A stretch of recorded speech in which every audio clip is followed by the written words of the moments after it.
Good evening, everyone, and welcome to the TV6 Digital Desk live stream. My name is Molly Birch, and I'll be taking you through a recap of today's headlines. This stream runs every night starting at 8/7 Central Time. Feels good to finally have a full week of streaming with you guys. I know it's been a while since we've done that, so it feels real good. We had a Sunday through Thursday whole streak all week.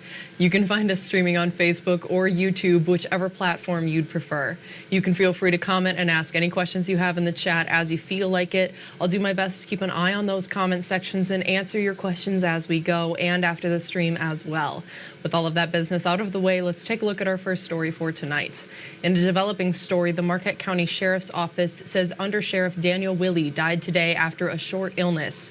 Willie was an Ishpeming native who served in the United States Air Force as a security policeman. He joined the Ishpeming Police Department, where he spent 30 years as a patrolman, detective, sergeant, and chief of police. Marquette County Sheriff Greg Zybert appointed Willie as undersheriff in 2017. The Marquette County Sheriff's Office sent condolences and prayers to Willie's family.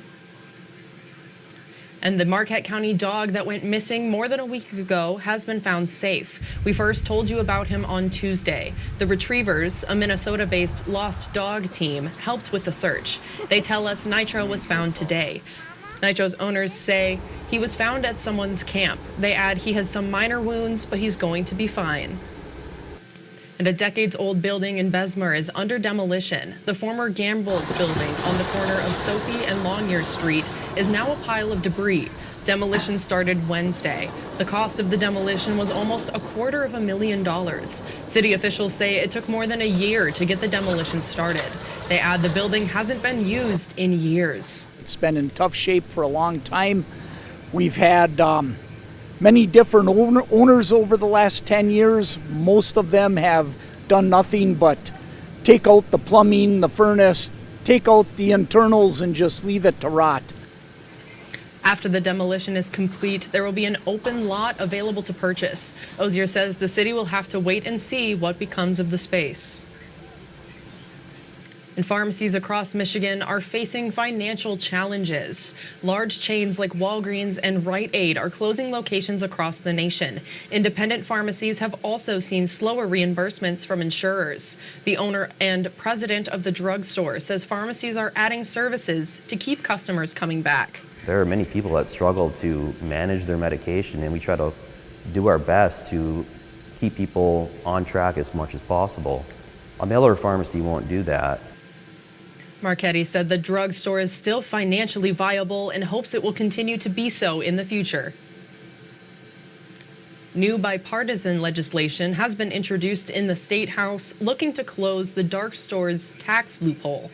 The Michigan Municipal League defines the dark stores issue as a tax loophole scheme used by big box retailers to lower the amount they pay in property taxes. Those retailers argue the market value of their operating stores should be based on the sale of similar-sized, sometimes vacant buildings. State Representative Jen Hill says the new House bills introduced this week look to end that practice. Because it's these empty stores, right? And then they have deed restrictions on top of them. And that's allowing, to them to reduce the value of the property. It has these restrictions, so it has less value. Well, this is going to say you can't use those deed restricted properties as the comparable.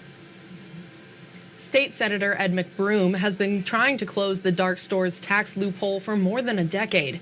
He's also proposed similar legislation. And Indecision 2024 coverage. President Biden will visit Detroit tomorrow, and the Republican National Convention will meet just next door in Wisconsin next week. As campaign efforts heat up, TV6's Audrey Stetson tells us how upper Michigan parties are supporting their presidential candidates.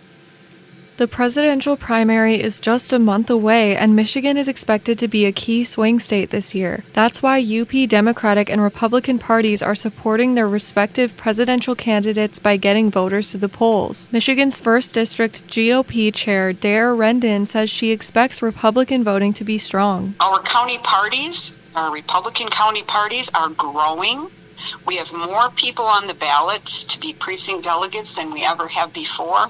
And our county party committees are growing as well. Rendon says young people are getting involved now more than ever. And that is very encouraging. That's the first time we're really seeing a resurgence in young involvement like that. And they have questions, a lot of questions. And they're looking for, they like the answers that our party offers and that our party platform has. Marquette County Democratic Party Chair Tony Tollefson says there are about 300 volunteers knocking on doors and making phone calls for the campaign. So it's important for Democrats to get out and work.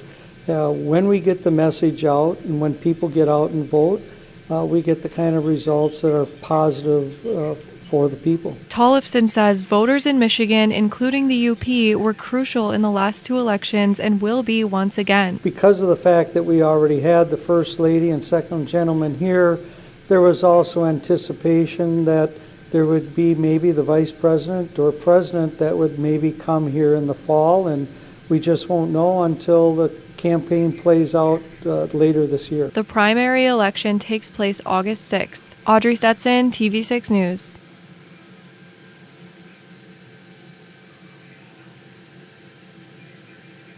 Thank you, Audrey. The Michigan Department of Natural Resources wants to hear your feedback on an Upper Peninsula equestrian trail. The DNR is hosting a public meeting to hear whether or not they should prohibit certain uses on the Thunder Valley Equestrian Trail. The DNR says the equestrian community asked them to restrict wheeled vehicles, including bicycles, on the trail. They say bikes are silent, fast, and they are difficult for horses to interpret. A bit of a challenge for the equestrians. So the equestrians have asked us to look into it, potentially, present a land use order that would prohibit bicycles. But before we do that, we wanted to have a public meeting. The meeting is at 6:30 on Monday evening at the Hiawatha Land Snowmobile Club. Everyone who uses the trail is welcome to attend and speak. The DNR says they'd like to hear from all perspectives. And finally tonight on the TV6 Digital Desk live stream, downtown Marquette is getting its own romantic bookshop. Read My Lips is a bookstore solely dedicated to the romance genre. The store owner says along with books, there will be grab-and-go coffee and snacks and space to work or hang out.